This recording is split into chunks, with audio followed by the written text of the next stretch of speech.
Now, as you might have gathered by now, I'm pretty interested in the scents of different orchids.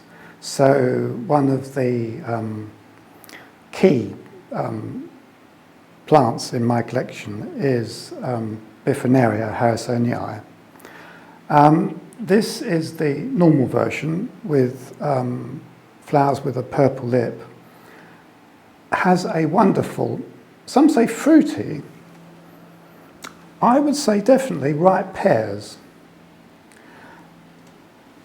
This grew for me well, at least it grew well for a number of years, but what I discovered was that if you don't, in my case, stop watering about Christmas and only start watering again when you can see the buds well developed, you'll get hardly any flowers. It's that dry winter rest that is really important to getting it to flower. This has got a marvellous array of flowers this year. There should be 2 more here, but the plant, when it gets to this size, is quite difficult to water, as you can imagine, to manoeuvre it, so I knocked a couple of the buds off there. But this is a really wonderful plant. And I just like to show you another one that I've got. I'll just go and get it.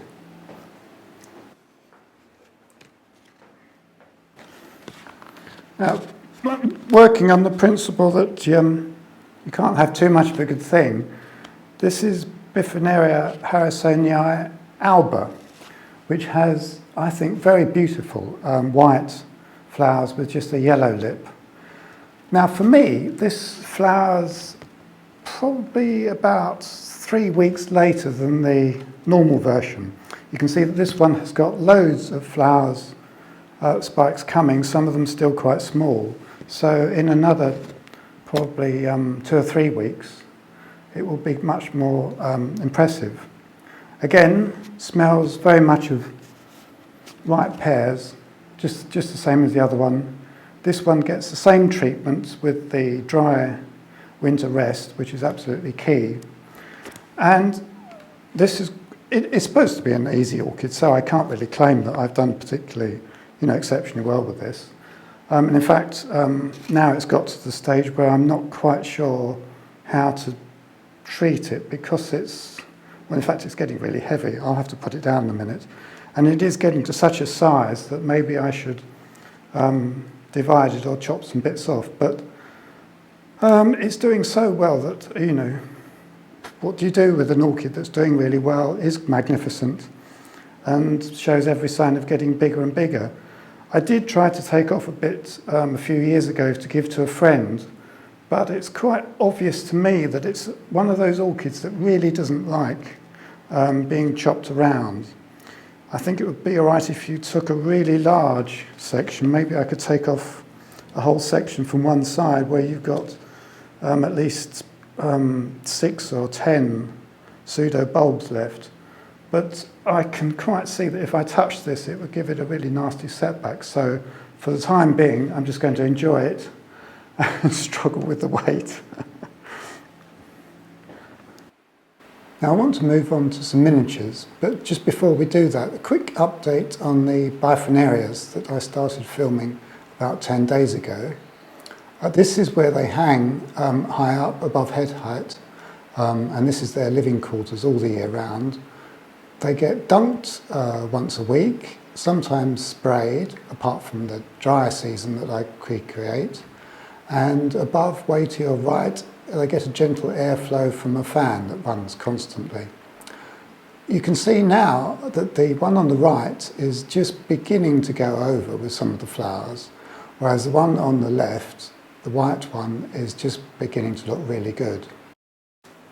Now, one of the interesting things about it is that if you put your finger just behind the tips of the lower petals, there's a sweet sap that's exuded.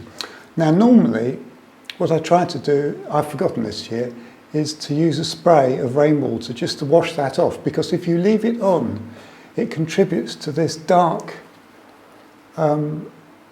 staining developing at the tips of the petals, and if you spray them from the back to wash that off, It keeps the flowers looking pristine longer than they would do otherwise. Moving on to miniatures, this is Pleurothallis cypripedioides. I've had it since last summer and I'm really hoping I can do well with it because I think it's just a marvellous orchid.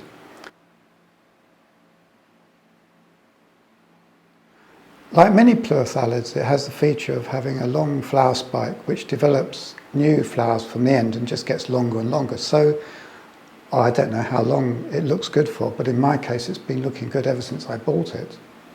It's growing in a little pot at the moment, hanging in this little basket. Sphagnum moss and perlite with live moss on top. I spray it once every morning, and it's over in the cool corner of the greenhouse, away from as much heat as possible. And it's just a superb little miniature. Whilst we're here, notice the brassavola that I filmed last time is still looking really good. Smells lovely, amazingly long lasting. This is Dendrobium malvicolor. I bought it at an orchid show and fell in love with it 2 or 3 years ago. And every morning I spray my mounted plants with pure rainwater. Until last year, I used to use a weak solution of fertiliser, which some people recommend for mounted plants. The problem with that is that the moss grows at the expense of the plants.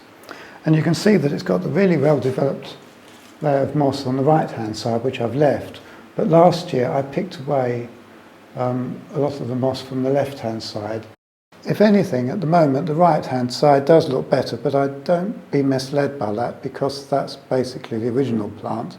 And on the left-hand side are new little plants that have been developing from kikis that I've sort of strapped round with some very thin elastic to adhere to this side of the bark. One of my favourite miniatures is this Microterangis hariotiana. I bought it as Chamarangis hariotiana quite a long time ago.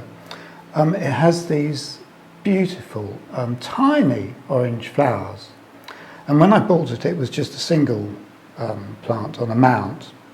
I don't think I really knew what I was doing in those days, and I don't think I watered it enough. So I put it in a wooden basket, and you can just about see the remains of the wooden basket. Since then, it's branched out and formed a really bushy plant, and this has just the roots themselves have created a sort of mass of humid conditions for the roots.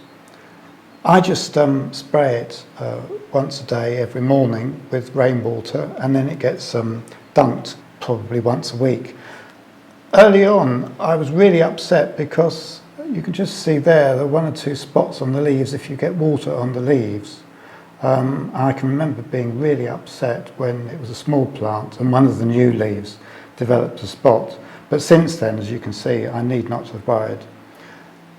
It grows in here, although it's supposed to be a warm growing species, it grows in here intermediate, although I do have it hanging up where it gets the most warmth possible over the radiators, and it seems to have done very well for me.